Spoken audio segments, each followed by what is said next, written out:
There are some mornings that arrive with a weight you cannot explain, a heaviness that feels like it has been waiting for years to surface. That morning, I remember staring at my reflection in the office building's glass doors, seeing a tired man who had spent his life trying to prove that he was worthy of being seen. My name is Arois, and for 2 whole years I worked under the most enigmatic and unreachable CEO our company had ever known. Her name was Seraphine Holt, a woman known for silence sharper than reprimands, eyes that seemed to study your soul before you spoke, and a reputation for expecting excellence without ever saying how to achieve it. Everyone feared her. No one understood her. I was no different. Yet she always asked something from me. Small things. Extra work. Personal tasks. And I could never understand why.it that time. I was simply trying to survive. I came from a background most would describe as invisible. My father had been sick for many years. My mother worked endlessly to pay hospital bills. I grew up building this idea that success meant stability, and stability meant sacrifice. So when I earned a position as an analyst at a rising corporate firm, I dedicated myself completely. I worked long hours, rarely took breaks, and never said no. Maybe that is why Seraphine noticed me. She started requesting small tasks that were outside my job role. She wanted me to review presentations late at night. She preferred I coordinate updates personally rather than rely on email. She once asked if I would help arrange her late father's old library books that she had transferred to a private office. No one else was ever asked to do these things. The others in the office whispered about me. They said I must be her favorite. Some said I must be doing something improper to earn the attention. Some just resented me because she never acknowledged their efforts the same way. I could not understand it myself, so how could I defend anything? Seraphine was always calm, always composed, always appearing to stand somewhere emotionally far from everyone. I studied her expressions and mannerisms, trying to understand what she expected. Yet her requests never felt like tests.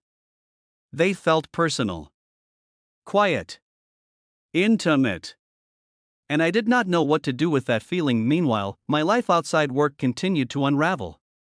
My father's condition had worsened. Hospital costs rose. My mother cried more often. I worked more hours trying to earn overtime. Some nights I slept in the office. My shoulders always ached. My eyes burned. Yet I continued because stopping meant failing, and failing meant disappointing the two people I could not bear to disappoint. One late afternoon, after most employees left, Seraphine came into the office. I was sitting at my desk, surrounded by spreadsheets and financial projections. Sunlight entered through the windows, soft and pale. She walked quietly, the sound of her heels steady and slow, like she had all the time in the world. She stood near my desk and observed the documents spread around me. She did not criticize or question. She only watched. For a moment, the room felt still, as if something unspoken lingered between us. I felt pressure building in my chest. I could not understand her silence. I did not know what she wanted from me, why she chose me, why she looked at me like she could see more than I wanted anyone to know. It frightened me and comforted me all at once. Then she turned and left without a word. The next day, she asked if I could accompany her to an external branch office meeting. I agreed, of course. I always agreed. We traveled together in her car. The road stretched long and open beneath a bright sky. She sat beside me, quiet, looking at the passing scenery. I kept my hands folded tightly, afraid of doing or saying anything wrong. Yet I could feel something between us. Not romantic, not professional, not even friendly. Something else. Something delicate. Weeks continued like that. Seraphine continued giving me tasks that pulled me closer into her world. I began learning pieces of her life. Her father was once admired by many but had endured deep personal loneliness. She inherited the company from him and felt the weight of legacy pressing on her. She was surrounded by people, yet she remained isolated. I began to see her differently, not as a distant leader but as a human being quietly carrying grief. One evening, everything changed. My mother called me while I was still at work. She could not stop crying. My father was entering a final stage. The doctors could not promise he would last the night. I felt my chest tighten and my vision blur. I stood up quickly, dropping papers, breath shaking. I rushed toward the elevator but nearly collided with Seraphine in the hallway. She saw my panic before I could explain. I told her, voice trembling, that I needed to go to the hospital. She nodded, but then she did something I never expected. She reached out and gently placed her hand on my arm. A gesture so small, but so rare coming from her. She told me to go. She told me to take whatever time I needed. Her voice held something warm, sincere, unguarded. I had never heard her sound like that. My father passed away that night while holding my hand. The world felt like it had fallen away from beneath me. My mother leaned on me. My own grief swallowed me silently. I did not return to work for a few days, though I did not have to ask for leave. Seraphine already arranged everything. My workload was redistributed. My responsibilities were paused. She even arranged financial assistance through the company in a discreet way that spared my pride. I realized then that she had been watching, not to judge or evaluate, but to understand. She had seen my struggle before I ever spoke of it. When I returned to the office, something between us shifted. Her requests changed. They became less about needing assistance and more about trying to be present. She would ask if I had eaten. She would ask if I needed help with something. She would sit in meetings and glance toward me, listening for whether my voice was steady or tired. She began to look at me like someone who cared deeply but did not know how to show it properly. Still, I remained confused.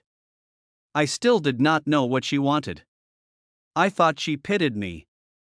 I thought she respected me professionally.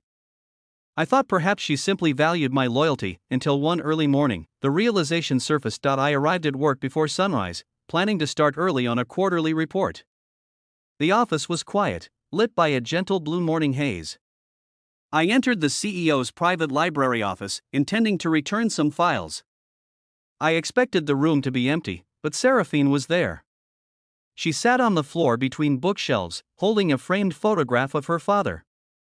She looked vulnerable, fragile in a way I had never seen. She turned when she heard me. Our eyes met. I stood frozen, unsure whether to leave. She spoke quietly, her voice steady yet coated in something heavy.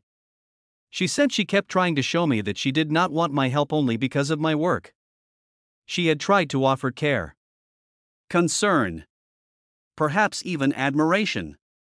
Yet I never responded. I never noticed the hints. I always assumed she demanded something from me because I was useful. In that moment, the truth washed over me slowly and clearly. She was not asking for more work.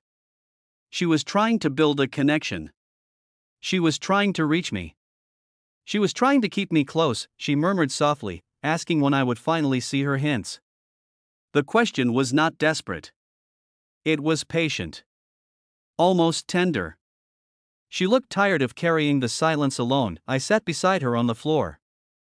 I did not speak, because words would have made that moment smaller. I simply sat there, breathing beside someone who was as lonely as I had been. The room filled with a quiet understanding that did not need to be spoken aloud. Our connection grew from that moment. Not rushed. Not dramatic. It unfolded slowly, like the sky brightening at dawn. She began trusting me enough to show the vulnerable parts of herself. I began accepting that I was allowed to lean on someone too, not always stand alone. We learned how to be human together, not perfect professionals maintaining distance. Life at the office changed. Our teamwork became smoother. I grew more confident sharing ideas. She grew more comfortable showing her care openly in small ways. The company flourished, but more importantly, so did we. Healing is not a grand event. It is quiet and steady, nurtured through presence and patience. Seraphine and I learned that through each other. If this story touched your heart, please like, comment, and subscribe to Kindness Journal. Your engagement truly helps more people receive these emotional stories.